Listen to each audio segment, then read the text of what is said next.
மேலறை தியானம் ஜனவரி மாதம் 17ஆம் தேதி 2026ஆம் ஆண்டு. எழுதியிருப்பவர் கெரோல் வெஸ்டலன், ஊசிமா, ஃபின்லாந்து. தலைப்பு ஏதோ நல்லது. வாசிக்க வேண்டிய வேத பகுதி எபேசியர் 2ஆம் அதிகாரம் 1ஆம் வசனம் தொடங்கி 10ஆம் வசனம் வரை.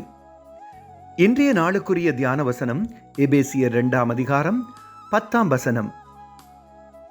நற்கிரியைகளை செய்கிறதற்கு நாம் கிறிஸ்து இயேசுவுக்குள் சிருஷ்டிக்கப்பட்டு தேவனுடைய செய்கையாயிருக்கிறோம். எனது நூல் பெட்டியில் பல நிற நூல்கள் அடங்கிய ஒரு கம்பளி நூற்பந்தை கண்டெடுத்தேன்.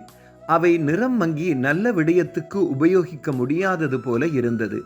அதை எரிந்து விடுவதிலும் பார்க்க அதை கொண்டு ஏதாவது பின்னலாம் என்று தீர்மானித்தேன்.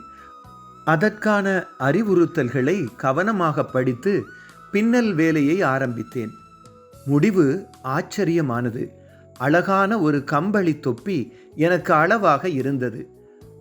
அந்த தரம் குறைந்த உபயோகமற்ற கம்பளி நூலைப் போல எமது வாழ்விலும் சில விடயங்கள் இருக்கலாம். சில சமயங்களில் எமக்கு கிடைக்கும் அனுபவங்கள் எம்மை நிலைகுலைய பண்ணி நிதானமிழக்கச் செய்துவிடும்.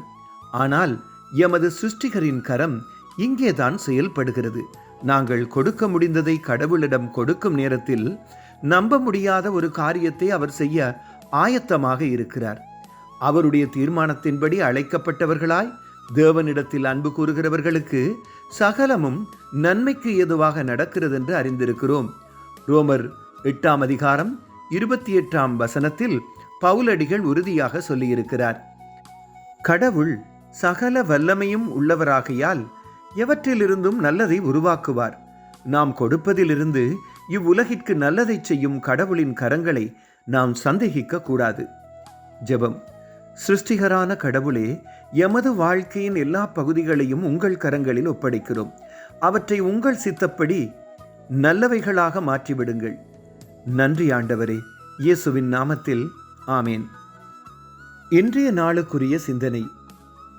உபயோகமில்லை என்று நான் கருதுபவற்றை கடவுள் உபயோகமானதாக மாற்றுவார். கர்த்தருடைய அன்பும் இரக்கமும் வழிநடத்தலும் இந்த நாளில் உங்கள் அனைவரோடும் கூட இருப்பதாக.